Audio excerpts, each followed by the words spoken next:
our lives and what we do. Mayor Adams' administration and other local governments filed briefs in support of the lawsuit before it was dismissed. What about the people these organizations support, Britt? What are they saying?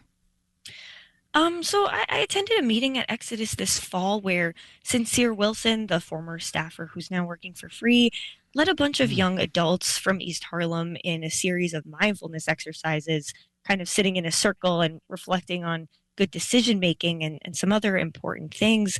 Afterwards, I spoke to one of those young people, 23-year-old Josiah Fernandez. He says he remembers what it was like to visit his dad in jail as a kid. I don't want to repeat that cycle, so thankful for this program that has helped me to keep a level head, help me go home, go to work, do the things I need to do to not veer off and do things that I shouldn't be doing or hanging out. For now, Michael, these organizations say they're doing the best they can without federal support. I just wonder if the federal government has any idea the impact these organizations are having on communities across the city. That's WNYC's Brittany Kriegstein. Brittany, fabulous reporting. Thank you. Thank you so much for having me, Michael. WNYC receives support from FX, presenting The Lowdown.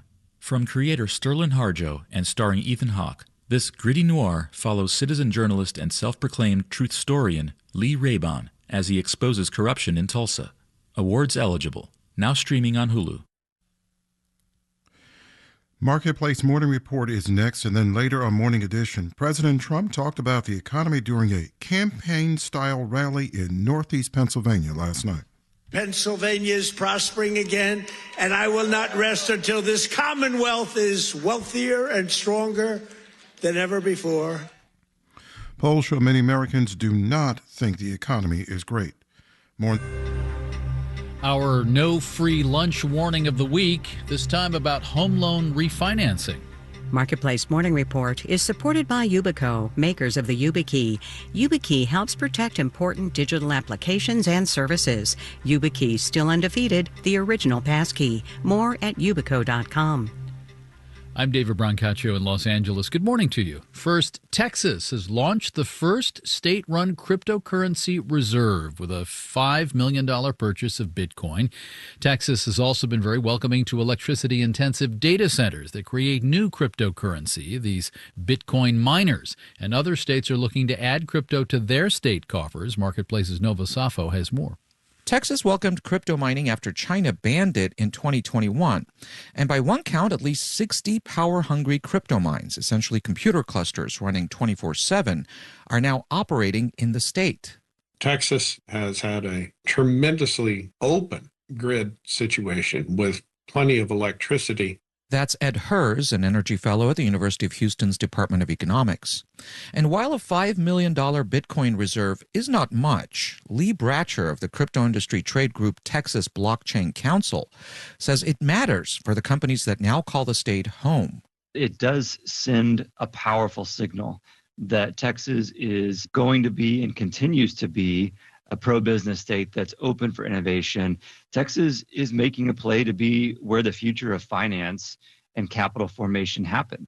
But Hillary Allen of American University says the signal Texas is really sending is that there are governments willing to back cryptocurrencies, which can have wildly fluctuating prices. I think, this is something that the crypto industry wants because they want to have this baseline demand to sort of keep the floor from falling out completely under these crypto assets. Some Texas lawmakers say a crypto reserve can be a good investment because the state can sell assets later for a profit. And other state governments may soon follow suit. Arizona and New Hampshire have enacted laws to create similar crypto funds. I'm Nova Safo for Marketplace. Student loan borrowers, check to see if you got cheaper terms for repaying, specifically under a plan dubbed SAVE from 2023. The Trump administration has long called SAVE illegal and has now announced plans to stop new people from enrolling and to move borrowers into other repayment plans. SAVE lets some people pay less based on income or family size, or to stop interest rate payments from ballooning.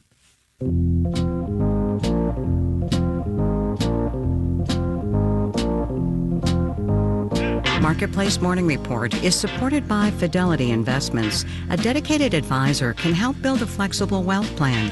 Learn more at fidelity.com/wealth. Investment minimums apply. Fidelity Brokerage Services, LLC.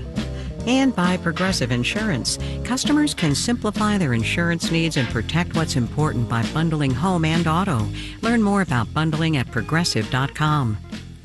Just over 7 hours, we'll get confirmation from the Federal Reserve about what is very likely a small 1/4 of 1 percentage point drop in a short-term interest rate to perhaps pump some more energy into an economy with weak spots. But don't think that translates into lower home loan rates necessarily.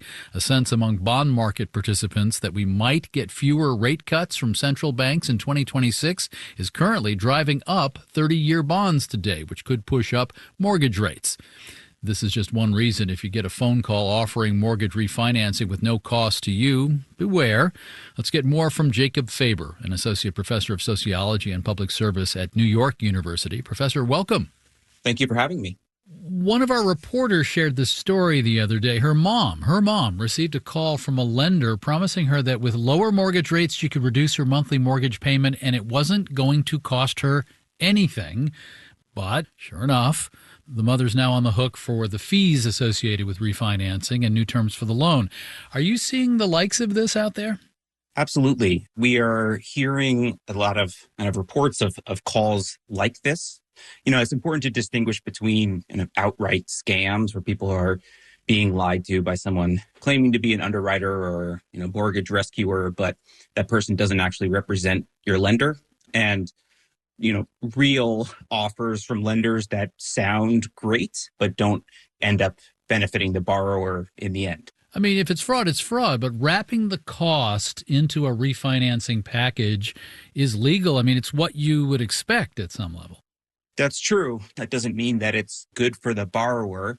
So it can be difficult to understand how a homeowner can balance short-term costs of refinancing against, medium and long-term savings of a lower interest rate. And it's always important to remember that your lender's primary incentive is to make profit and not necessarily make the best decision for your specific circumstance. There's never a free lunch. And, speaking as someone who has been studying the mortgage industry for well over a decade and buying a home this past summer, it still was hard for me to understand all of the things that were going on and were being offered to me in that instance. What are some of the warning signs that you look out for when trying to negotiate a complex deal like this? Anything that sounds strange or too good to be true, this is going to cost nothing, is a pretty big flag. People being asked to pay fees up front or, cancel their mortgage payments or send them to someone other than who they've been sending them to. And anyone who's being too aggressive, putting pressure on you to agree to something or asserting that something will definitely guarantee a financial return. These are all things we should be worried about. If you're sitting there alone trying to make a huge money decision like this, it might behoove you to get some expert opinion or some other family opinion or to talk to at least one other person before agreeing to something. I'll also say that Google search will lead you to many useful resources that are provided by, state level governments. There's plenty of advice available for how to avoid these types of scams and how to make the calculation of whether or not refinancing at any particular time is worth it. Jacob Faber teaches at New York University. Thank you so much for the time. Have a good one. Markets, S&P futures are down less than 0.1% now. NASDAQ futures are down about 0.2% as central bankers deliberate later this morning on how to handle weakness in the job market at a time prices are still going up at a time of tariffs. In Los Angeles, I'm David Brancaccio, Marketplace Morning Report from APM, American Public Media. WNYC